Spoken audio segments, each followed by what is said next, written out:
The James Show Podcast. Oh, I thank you, Mr. Jovi. Welcome to Dead or Alive on The James Show. You know, we do a couple of game shows on The James Show. This is our easier one. All I'm going to do here is I'm going to give you 10 celebrities. We'll use that term loosely, but then you have to, all you got to answer is, are they dead or alive? Well, that sounds pretty easy, James. It's like a 50-50 shot. Yeah, this is pretty easy. Today we're playing for 4 tickets to see the Texas Rangers take on the sorry Houston Astros. I'm just kidding. I love Houston. They're fine. It's coming up this Sunday, September 7th at Globe Life Field, but it's also Pokemon Go Day at the ballpark. So maybe if you're not a baseball fan, you're just a Pokemon Go fan, maybe you want to win some tickets. But if you go this Sunday and you purchase your tickets through Rangers.com/theme nights, you're going to get an exclusive Rangers Pokemon Go t-shirt. So for the people who aren't on hold right now, get your tickets at Rangers.com. How about ladies first? Let's start with Jennifer in Irving. You ready for Dead or Alive? Yes, I am. All right, today's category is Robin. This is the Robin edition. Everyone here is going to be named Robin. Jennifer, are you ready? Yes. Number 1, Robin Wright. We know her as Princess Buttercup from The Princess Bride, Jenna from Forrest Gump. She was Claire Underwood in House of Cards, but is she dead or alive? She's alive. She's alive, yeah. Looking great. Robin Williams, the great comedian, Mork and Mindy and all through everything else. Dead or alive? He's dead. He is dead. Robin Gibb from the Bee Gees, one of the Gibb brothers. Is he dead or alive? Oh, he's dead. How'd you know that? Because I love the Bee Gees. I didn't know you kept up with your Gibbs. I take it back. Yeah. Robin Tunney. She was in Empire Records and then The Craft and then like Prison Break and The Mentalist. Is she dead or alive? Ooh, I think she's alive. She is alive. She's only like 54. Robin Thicke. He sang Blurred Lines with Pharrell and T.I. Is he dead or alive? Alive. Same age as me. So he better be alive, damn it. Robin Givens. She was from Head of the Class and then Mike Tyson's very entertaining wife for a while there. Is she dead or alive? I believe she's alive. 60 years old. She is alive. Robin Leach. From the Lifestyles to the Rich and Famous. Yeah. Dead or alive? Yeah, I remember him. He's dead. Died in 2018. Good call. Yeah. Robin Roberts. She's on Good Morning America, and she interviewed Jussie Smollett a month after the attack and still believed him. Is she dead or alive? I believe she's still alive, even though she's just fighting cancer. Yeah, she's 64 years old, and after not breaking Jussie Smollett, she's still allowed to keep her job somehow. Yeah. This one, you're a baseball fan. Robin Ventura. Yeah. He played for the White Sox, got punched in the head 6 times by Nolan Ryan. Is he dead or alive? I think he's dead. Oh, my God. Why would you say that? No, he's only 58 years old. Jennifer, you're doing so good. Right. All right. Well, thanks for trying, Jennifer. Yeah, no problem. Man, she mowed through 9 out of 10. So whoever's next is probably going to get it. There's no more girls, so I know I got stuck with a guy. Ugh. Gross. Dan Irving. You ready? I am ready. All right. Now, Dan, here's the deal. All you got to do is get 1 correct, and the 4 tickets are yours. You ready? That's a lot of pressure. No, it's not that much pressure. Robin Quivers. She was Howard Stern's sidekick all those years. Is she dead or alive? She's alive. She is alive. There you go. That's all it takes. Dan's going to get a 4-pack of tickets to see the Rangers take on the Astros. And it's all happening September 7th, Globe Life Field. Sunday Pokemon Go Day for those of you who didn't win your tickets. You can take the music down. You get your tickets at Rangers.com/theme nights, and that'll score you a free, exclusive Rangers Pokemon Go t-shirt. All right, that's a fantastic edition of Dead or Alive. Thanks for playing.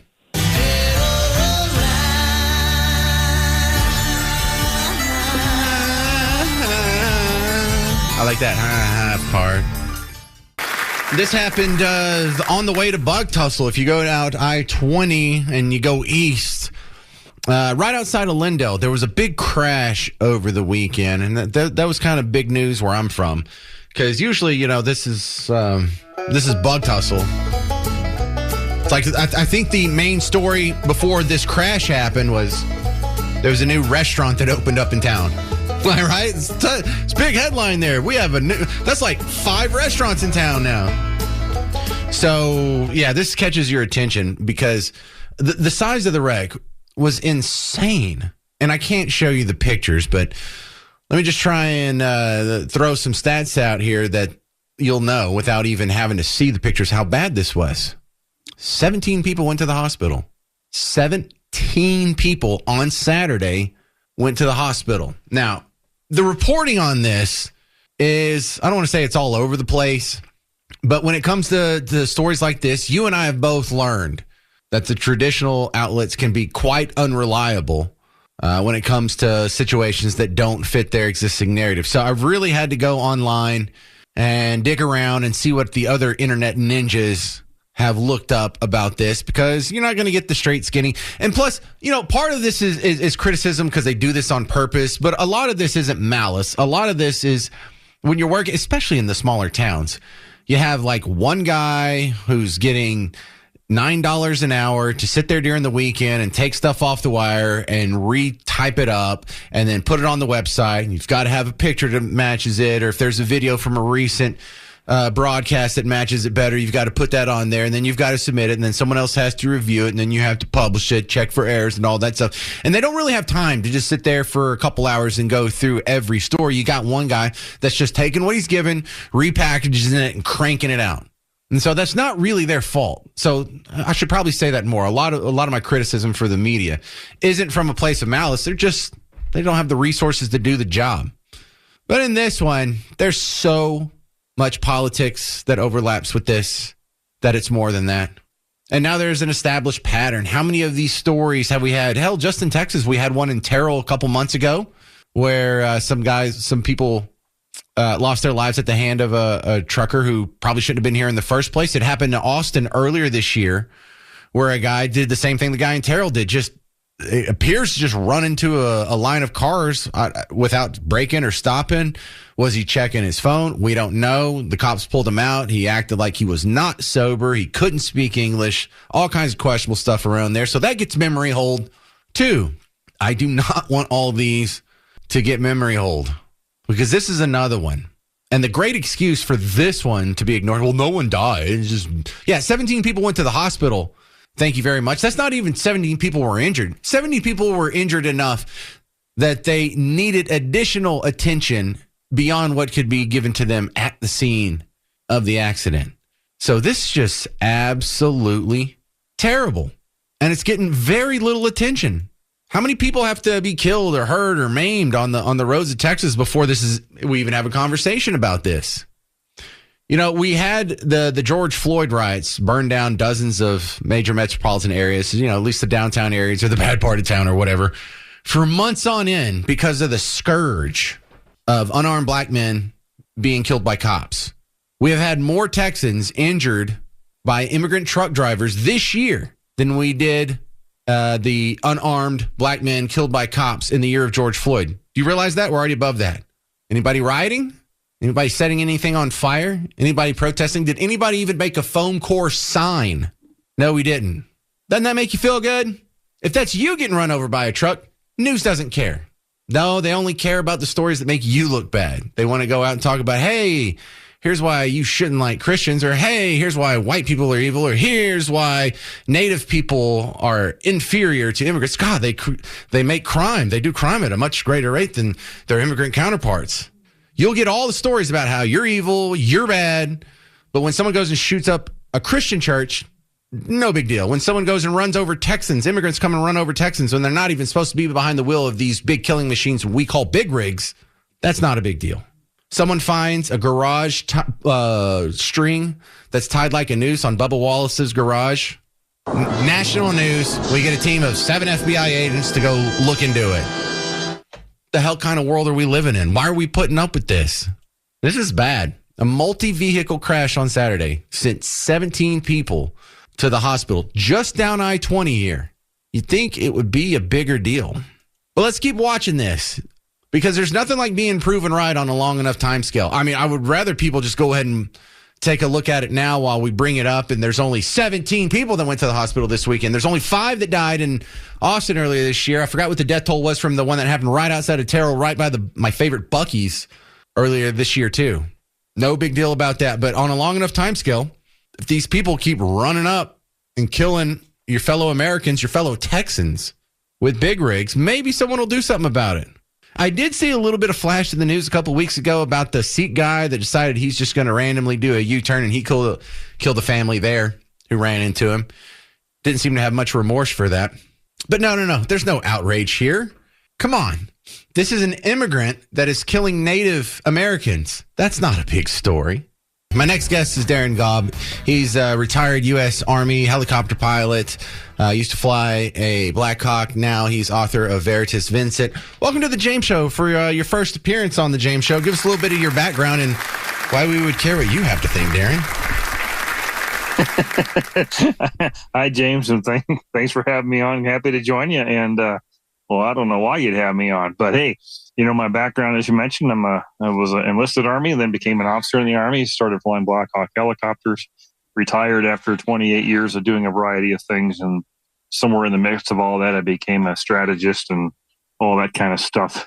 Started forecasting wars and future battlefields and stuff like that for the Department of Defense, so they would at least have someone out there telling them what those future battlefields would look like, as well as the geopolitics of stuff, how nations relate to each other, where the next flashpoints were, and what to prepare for. So, given all that, it looks like I spent a career with having too many people not listen. And here we are in the middle of all those conflicts. Well, see, that's one of the things that even as a layman who's just trying to figure this out from the outside, man, how different does war look now, seeing what's going on with Russia, Ukraine? You talk about the future of war. Sounds like the future of war is drones. And I don't mean just adding drones to what we got. Drones replacing human beings flying around in the sardine cans to actually, make the missiles fire and control the plane. We don't need that anymore. We don't need a whole lot of nearly as many pilots as we used to. It's all about drones these days. Yeah, and that's actually one of them. The things that I guess I'll go back to 2010 and say that I wrote a master's thesis on the threat of drones in future warfare and what that future battlefield would look like and what we needed to get ready for. It's in the Department of Homeland Security's digital library, as well as the Department of Defense. Talked about China, the technology that Israel was developing that would eventually proliferate, and also talked about what the drug lords and narco-terrorist gangs and stuff like that would do along our southern border. If any of that sounds familiar, then look up my name on Amazon or just look up The Children of Aphrodite with my name, G-A-U-B is my last name, and you'll see the entire master's thesis right there saying, hey, DOD, get ready for this. It's coming. Well, do you think we're kind of behind on that, or are we ahead of other countries? Ahead of most, not all. China's ahead of us in some regards. Ooh. It's not a yes or no clean question, but it's not like we don't have the technology and haven't looked at what we need to do and what we're capable of doing. It's at this point, it's also the ability to stay ahead of rapidly advancing technology, as well as make sure that it's available throughout the military force, the Homeland Security elements and different agencies in sufficient quantity and training to make sure that we can cover all the different bases that we need to. But I wish we had started on it about maybe 6 months after I warned it was coming. But that's probably too much to ask for. Well, we're getting a chance to sort of test out some of these new technologies. If you want to say that that's a bright spot to the Ukraine-Russia war, I mean, that's kind of morbid, but still true. You get to work out some of the kinks in these strategies at someone else's, peril. Do you think we've learned a lot from Ukraine, Russia?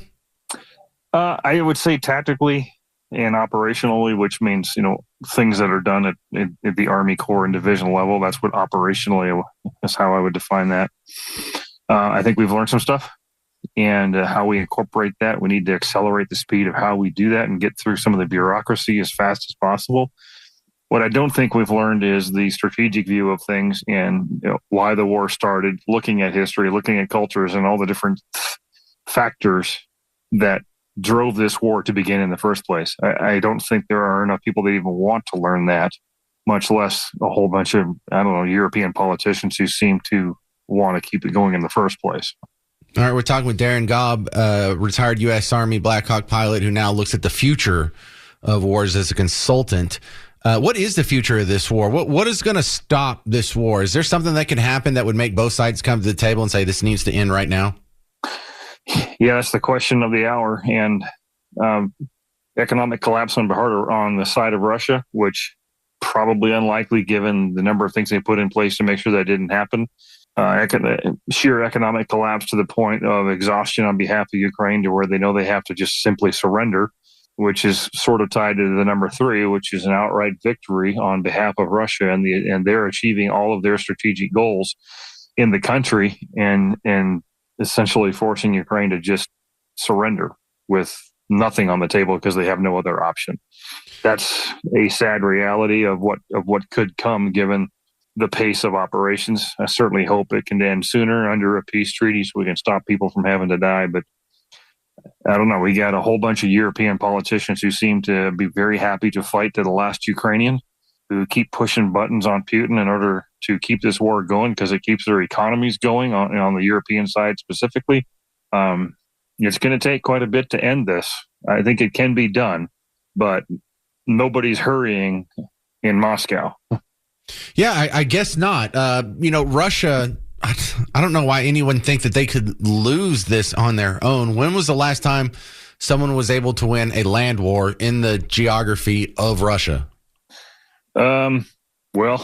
Genghis Khan? Yeah, we're starting to go back to when different boundaries existed and Genghis Khan ran through Central Asia. I mean, Napoleon apparently didn't really work for him, didn't work for Hitler, and nobody's tried it since. So I think they've learned their lesson because not only do you have a lot of land to cover, but there's this thing in Russia called winter that can be the biggest enemy you could possibly have. Darren Gobb, do you think we'll still be having this war going on in a year? If the Europeans get their way, I would say yes. This war could be going on until 2028 or so. You say it like they want that. They want more war? They're definitely continuing to push for it and pushing the buttons of Putin, but the only possible result in Russia saying, well, we're just going to have to keep going. Every time you hear about them pushing for Ukraine to be part of NATO or NATO troops to be on the ground in Ukraine to be part of the peacekeeping operation, all that tells Putin is, I've got to keep going. Not time they haven't learned yet. All right. Well, fun stuff. How do we find your work online? Darren Gobb, I appreciate your first appearance on the James Show. How do we find your work online? I'm at DL Gobb on X. I've been kicked off of every other social media platform. Oh, you can also find my book on. Oh, it's great. You can find my book on Barnes & Noble and Amazon, Books A Million, and a couple others. But with my kind of name, I'm easy to search and find. Darren Gobb, G-A-U-B, the author of Veritas Vincent. Am I saying that right? Vincent? Vincent. Yep. Okay. Truth Prevails. That's what it stands for. Truth Prevails. Cool. I learned a little Latin today. Thank you very much, Darren. We'll have to have you back on the show soon. One thing you love from viral videos that I love, we all love from viral videos, is the goal that some people have to turn their camera phone to their face and say things that anybody like watching this would laugh at. And not a comedian telling a joke, but a guy who's trying to be all hardcore and serious. And instead of being intimidated or afraid or even, bolstered, like, yeah, that's my team, we're awesome, you're a punchline. So I'm going to play you the audio first before I describe the guy. All right? So I just want you to soak this in, and then I'll give you a description of the fella. I'm from Seattle. MAGA won't step foot in my city without a police-armed escort. All right, so this guy has a nose piercing on one side, and then he has a nose piercing on the other side, and then it's connected with a chain. He also has no color in his face, which I'm not making fun of someone for being pale or being white. I mean, that's me, actually. I'm a pretty pale white fella. But he looks like he never gets sun. Like, you can tell I've got, like, some freckles. I have some coloration right now because it's summer and I mowed the lawn yesterday. This guy looks like he's never been outside. That kind of pasty, like, don't even stand next to windows, lack of sunlight. Now, he's wearing a ball cap, but he's doing that curious thing. There's two suspicious people in ball caps for me. I don't mind if you turn it backwards. That doesn't bother me. But if you don't pull your cap down far enough and it's sitting so far back that I can still see the hair coming out the front, And it's not because you have long bangs that are coming down in front of your face like you're Tony Hawk in 1988. I mean, so we can see your cute curly hair sticking out of the bottom. Because the whole point of the hat is to, put a visor over your face. So if the bill's just like sticking up and your hair's sticking up, now you're just wearing it as an accessory. Like you got it at Claire's instead of Champs. Another thing, he has noodle arms. And again, there's nothing wrong with being skinny, just like there's nothing wrong with being fat. But if you're going to try like being intimidating and whatnot, you need to be able to lift 20 pounds with your right arm. On top of that, MAGA. Okay, now I'm going to play it again now that you know what he looks like. On top of that, he thinks he's scary. He thinks he's intimidating. But how many MAGA people do you think are in Seattle right now? It's a metropolitan area of 5 million people? It's, almost the size of the Dallas-Fort Worth area. It's huge. Probably millions are in there. I'm from Seattle. MAGA won't step foot in my city without a police armed escort. They're in your city by the millions right now, and none of them have a police armed escort. You just stood in line in Walmart behind a MAGA person and you didn't know it.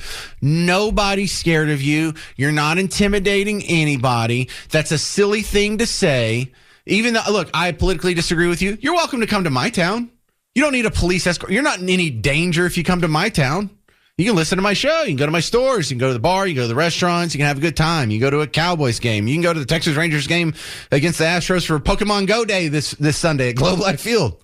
Why would you even throw that out there? You need an armed escort to come into my town. So you're just going to beat up anyone that's MAGA? You know what that makes me want to do? It makes me want to go to his town and find out where he lives and just knock on his door. Hey, tough guy, I'm MAGA and I'm in your town. I don't have a police armed escort. What are you going to do?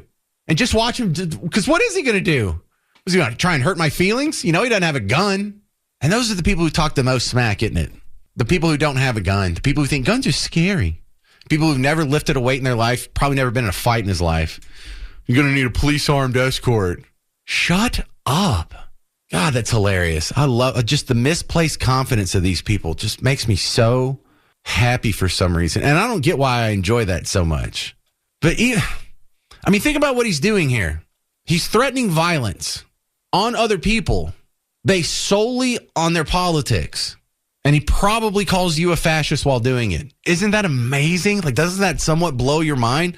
It's the lack of self-awareness here. For you to say, I'm ready to visit violence upon my neighbors based solely because they don't agree with me politically. You're the fascist, dude. If you had actually lifted weights and you weren't scared of guns and you were a little more masculine and you didn't have a cute little nose chain between your two nose rings. Yeah, you were really scared of you. The other one I wanted to bring up, I played this last week, and this was so good, and I got a lot of good feedback on it, too. This has to do with something that's going on in the great state of Texas. I can't believe the city of Houston, or I think it technically was Harris County. I don't remember which one. But in Houston, they're going to be hosting the Gay Softball World Series, which I am not against the Gay Softball World Series. In fact, that sounds awesome. I think I would rather watch that than a Major League Baseball game. You know how awesome that probably is? My problem is the city of Houston has appropriated almost $500,000, $500,000 in order to host the game. What do you need that money for? Well, we got to, fix up the park or something. Why do you have to spend money for the Gay Softball World Series? And who did you outbid for this? Now, and again, I'm going to have to say this 5 times because there's people who listen to this show with a specific intent and trying to get me in trouble. They wait for me to say something that can be perceived as hateful, and then they call my bosses, and then they call the general manager, and then they call people on the board of directors and the CEO, and people all up and down the chain, seriously, all the way to the CEO have gotten emails about me and the horrible things that I've said. So let me just stress, not only am I not against the Gay Softball World Series, I am pro-Gay Softball World Series. In fact, I think we should segregate gays out in some of these other events, and that'd be pretty cool. What if we had an entire football league that was gay? They played tackle football. Wouldn't that be a trip? I don't know how you would, I don't know how you would measure whether or not they actually fit the definition of gay. Because the interesting part about the Gay Softball World Series is how open to corruption it could be. You're like, what are you talking about, Parker? Well, if you wanted to bring in a ringer, if you wanted to bring in one of the greatest softball hitters in your town, he happened to be a straight guy, you could just lie. There's not a litmus test you could take. It's not like this. You sit down and they give you a pop quiz of your top 10 favorite Broadway musicals. They just kind of have to take your word for it, right? It's in like the boxer in the Olympics where you can go test for it. It's like, well, you have XY chromosomes. Shame on you. This is gay. You can't test for gay. I mean, not in the softball setting, but I mean, I guess in other settings you could. But somebody find me where that's going to be broadcast on TV, because I would give that a shot. I gave the WNBA a shot. It was terrible. But I will say this. It may surprise you that I am more entertained watching women's softball, that fast pitch underhand stuff, than I am watching a Major League Baseball game. There's more action. There's more hitting. There's more fielding. There's more throwing. There's more base running. There's more strategy. Oh, yeah. I find that far more entertaining than actual professional baseball. I bet you the Gay Softball World Series, I bet you that's more entertaining than Major League Baseball, too. I'd watch that. Don't write it off. You'd probably watch it, too. What if it's amazing? Now, you would have to assume that the Gay Softball World Series, they're specifically talking about guys, because they already have that on the women's side. It's called the Softball World Series. All right, that's going to about do it for the James Show. Thank you very much for hanging out here on Labor Day. I know a lot of people have the day off. You and I don't. But if you do have the day off and you don't normally get to listen to the show and you're like, hey, this guy's pretty funny, I'd like to listen to him, but I'm usually working during the 2 to 5 weekday time slot, that's what the podcast is for. Like after this show, I'm going to go cut it up and put it online. You can find it and you can listen to it whenever you want. You can start at the very beginning. You can stop whenever you have to take a break or talk to a customer, and then you can restart it whenever you're done with your phone call. It's a great way to time shift the show, and you can enjoy it even if it doesn't fit in your normal schedule. So go find it at WBAP.com, WBAP app, the podcast app, Spotify, all these other apps where you listen to podcasts. Look for James Parker, The James Show, The James Parker Podcast, something to that effect. It'll pop up if you just give it a try. And also find out all the good stuff we have put up on social media, Facebook, Instagram, Twitter/X, YouTube, all kinds of good stuff there. And you can judge me based on my appearance. I'm James Parker. This has been The James Show, News Talk 820, 93.3 FM, WBAP. The James Show Podcast.